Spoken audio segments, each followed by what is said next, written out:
When we get to verse 25, he's got to hit them with something else. And to do that, he's got to do it in a way that resonates with the way that historical rabbinical teaching was done. He's got to refer to two different things. In the Jewish tradition, the historical books categorized as Hanevim Haroshanim, which is the former prophets. So where Jesus draws this allusion from in 1 Samuel, he's talking about King David. If the rabbis wanted to establish an essential matter of faith or how to live life, the teaching that they drew from had to come not just from the law, it had to come from the law and the prophets. Yeah. You've got to get a dovetailing. So Jesus in his response is looking to try and do that, and does it quite well, I feel. Yeah, he draws on the Nevi'im and the Ketuvim, because he then answers. It's quite a long discourse, and he said unto them, Have ye never read what David did when he had need and was an hungered?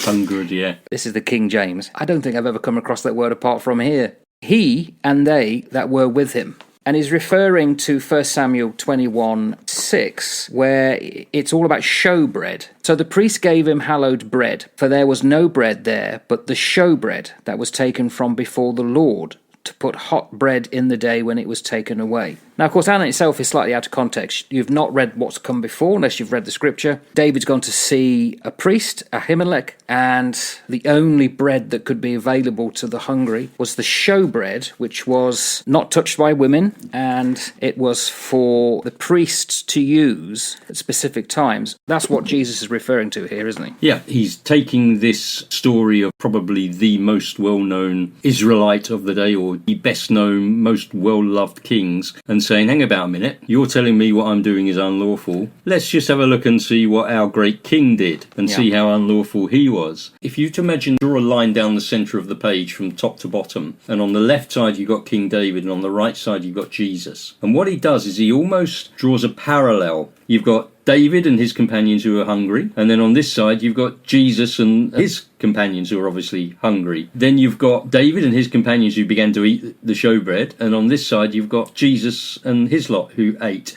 Now, we might not draw all of that out from this little account in Mark, but if you were to look at the synoptic gospel of Matthew that has the same account of this, you would see how that really dovetails well. That's in Matthew chapter 12 if you're interested in looking. And then you've got this kicker. You've got David and his companions who are carrying out these actions not lawful. And then you've got Jesus and his companions who've been charged with doing something not lawful, which actually is lawful.